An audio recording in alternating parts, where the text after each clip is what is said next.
Қайырлы күн достар, бүгін біз сіздермен ауызашарға арналған осындай керемет дастархан жаятын боламыз. Маралмен бірге болып, видеоның соңына шейін көріңіздер.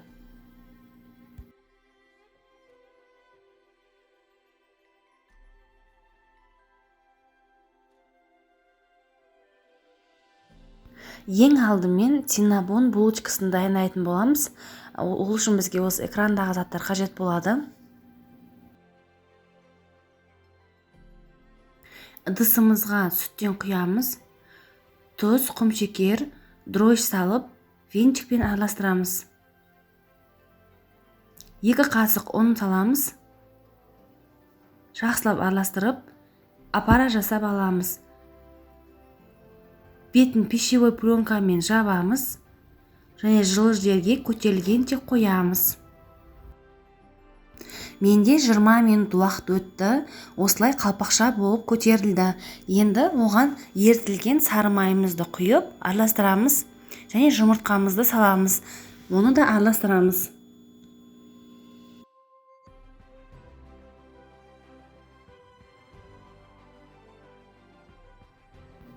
Қалған ұнымызды електен өткізе отырып қосып, бірінші венчикпен араластырамыз, кейін қолымызбен қамыр илейміз. Міндет түрде електен өткізіңіздер, сол кезде әдемі көтеріледі.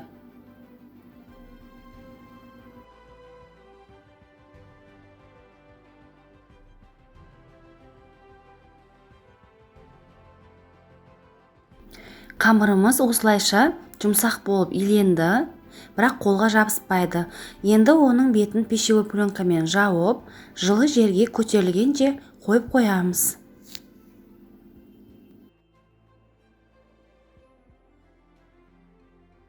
Қамырымыз көтерілді.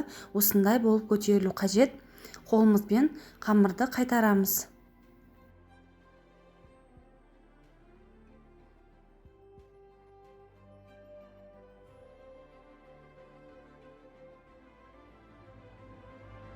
Қамырды сопақша қылып, жұқалап жайып шығамыз.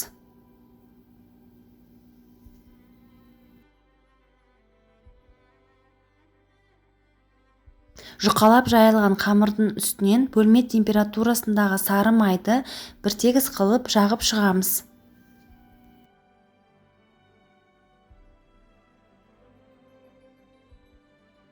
Үстінен құмшекер мен корицаны себеміз.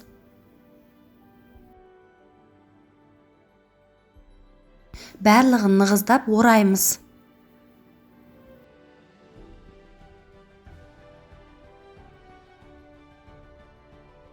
Оралған қамырымызды осы видеодағыдай майда бөліктерге бөлеміз. Осынша бөліктерге бөлдік. Противеніміз сары маймен майлап, қамырларымызды орналастырамыз.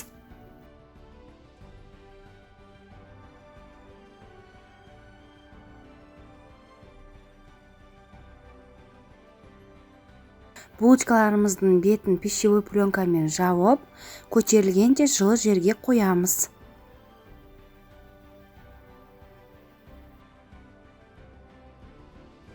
Қамырымыз көтерілген соң, қызып тұрған пеште 180 градуста шамамен 15-20 минут қызарғанша пісіріп аламыз.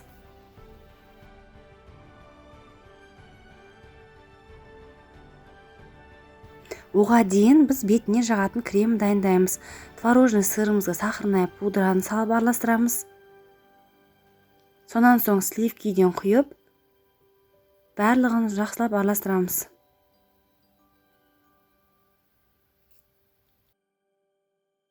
Бетіне жағатын креміміз дайын, ол осындай болып шығады.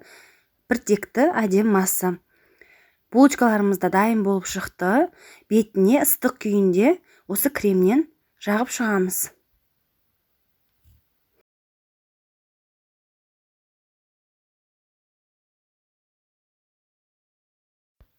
Булочкаларымыз дайын. Енді дәмін көрейік.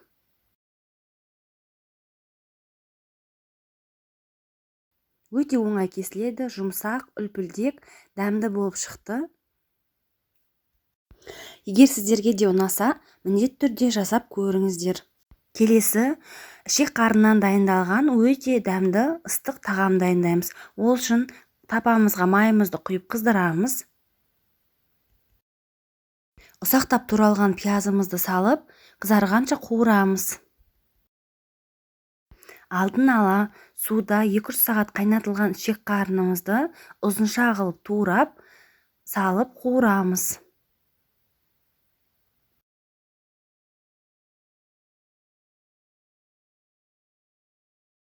Ішек қарынымыз осындай болып қуырылған кезде үстінен соломка қылып туралған сәбізімізден салып, тағы да жақсылап араластырып қуырып аламыз.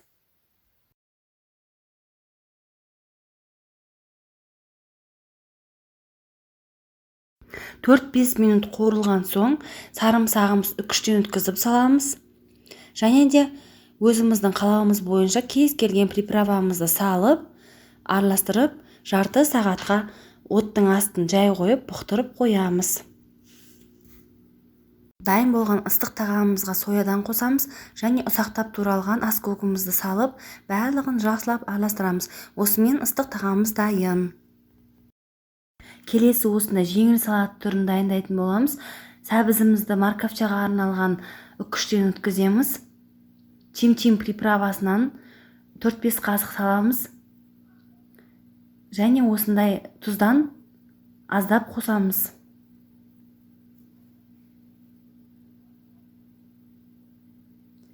Сарымсағымызды саламыз. Барлығын араластырамыз.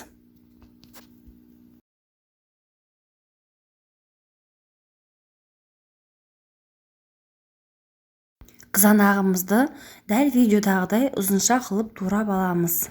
Болгар бұрышын соломка қылып тураймыз. Қиярымызды дәл видеодағыдай турап шығамыз.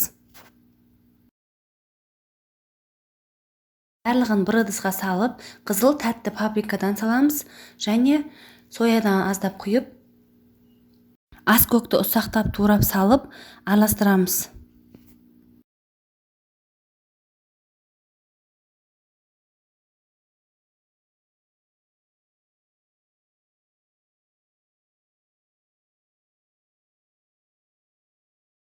Келесі құпынай қосылған смузи дайындаймыз. Ыдысымызға құпынайымызды саламыз. Бананымызды ұсақтап бөліп саламыз.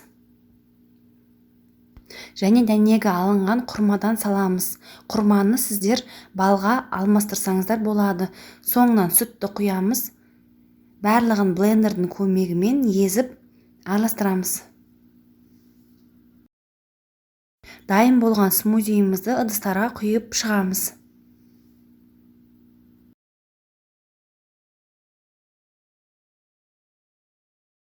Ауызашарға дайындалған керемет дастарханымыз дайын болды. Барлығы өте дәмді және пайдалы. Егер сіздерге видео ұнаса, лайк басып, пікір қалдыруды ұмытпаңыздар. Жаңа видеоларды жіберіп алмас үшін менің каналыма тіркеліп, қоңыраушаны басуды ұмытпаңыздар. Сау саламат болыңыздар. Ниеттеріңіз қабыл бола берсін.